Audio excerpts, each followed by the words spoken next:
Once upon a time, a group of adventurers wandered into the Red Dragon Inn.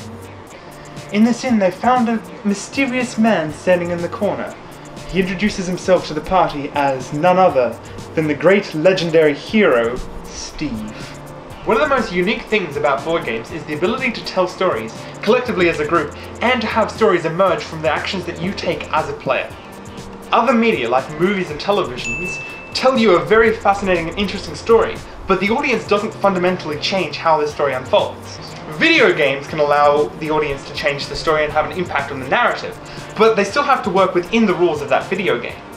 Whereas board games can allow you to change those rules on the fly, especially in things like tabletop RPGs, your Dungeons and Dragons, your other things. We'll get into that in a little bit. The storytelling is a big part of what makes us human. How many of us tell stories to our kids at night? How many of us tell stories about the latest thing we heard or what happened on television last night? Stories define us. And being able to tell stories and make stories and work together to make stories is big. So, what makes a storytelling game? Well, a storytelling game typically gives you a series of small tools that you use to tell a story, a few restrictions. Now, storytelling works best when you have some restrictions. It's a natural part of art itself, is to actually have some restrictions that you work within and try to subvert in order to tell a story. It makes things far more interesting. And we have a few examples of these.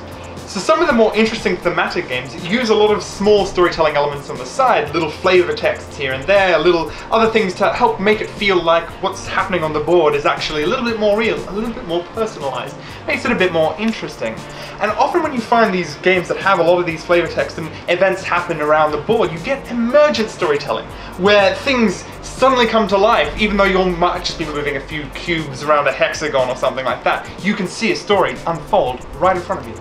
I mean, for instance, if you're playing a game and you've got 2 green cubes here and a hexagon with one red cube on there, and at some point in the game those 2 green cubes move onto the hexagon with the 1 red cube and you remove the 1 red cube from the game, it's pretty dull and pretty dry. If those 2 green cubes, however, are 2 orcs, and that 1 red cube is a mage that you've been trying to protect for the rest of the game, and he's your last one, he's all you've got left, and those 2 green cubes walk into the red cube, killing the mage and losing you the game, there's something a bit more interesting about that. So the problem with storytelling games is that sometimes some players aren't especially imaginative, and some of them can find it a little bit hard to sort of just embrace the feeling and the silliness that sometimes comes from this. And again, it's not for everyone, but you'll find that most people can enjoy them, and you can play with any age. You can play these games with 6 or 7-year-olds all the way through to grandpas and grandmas, and they can have a great ball together.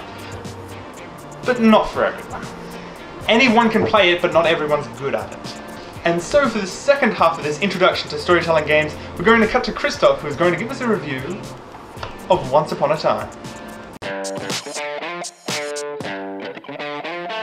Once Upon a Time is a fun storytelling game made for 2 to 6 players, however I recommend about 4 to 5 for optimum. It was first released in 1993 and this is the 3rd edition reprint by Atlas Games. At the start of a game of Once Upon a Time, each player is given a handful of these story cards which include everything from aspects, things, characters, events and places, all with lovely artwork to try and tell their own story.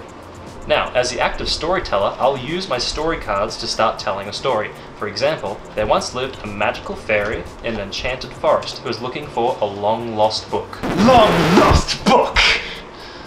So, when you're not the active storyteller, you can play cards that match up with what the active storyteller is saying. So for instance, Kristof said that the fairy was on a quest for a long-lost book, so I played the long-lost card, taking the story away from him. He then draws additional cards to keep the game moving along, and then I have to keep it going with the story. I have to make sure that everything I say is consistent with what's happened before, and makes some sort of logical sense. The thing is, you can say whatever you want in the game, even if you don't have the card that corresponds to it. So you can just make up nonsense as the story goes on. You can say the princess walks down to the swamp to meet up with a frog, or you might say that the baker has gone down to the local shop with a cupcake. Really, Kristof? Really? So, the objective of this game in trying to finish all your story cards is to play your ending game card. Now these can be anything, the problem is you have to try and tell the story so it matches your end game card. They range from anything like, and so the witch perished in her own cauldron, to her courage had made her rich. And that's all the game is, just a couple of simple rules designed to tell a story. It's simple, quick, fun, easy to enjoy, and at our board game nights we play it multiple times in a row. Even the people who are not playing at the time enjoy it because they love listening to it being played. So when you play this game multiple times in a row, you start to develop inside jokes or recurring jokes. For instance, in our group we always end up with a Kingdom of Steve, or a wolf named Steve, or something named Steve in every plot we play. And it's also fun because people can steal the story away from you and take it in directions you weren't thinking of. And that just completely makes you have to think on the spot. It's actually a surprisingly hard game to be really good at. And so, if you want to see a couple of examples of our group playing it, we have a couple of shots from our latest night of some of the nonsense that unfolded. So now the Prince Skrillex, seeing the king flying on a throne, decides to try and escape because he thinks that the king knows about his plan to poison him. And so, back to the real plot.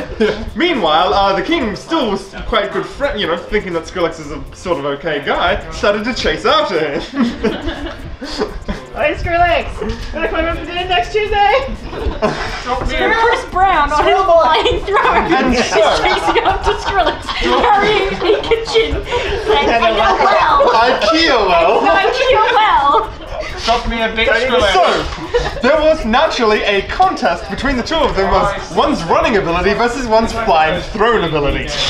Prince Skrillex was rescued, however, By an orphan. by a cursed orphan. Oh! Cursed with amazingly long legs. Such a curse! Define amazingly long. That arthritis! This orphan, it is revealed,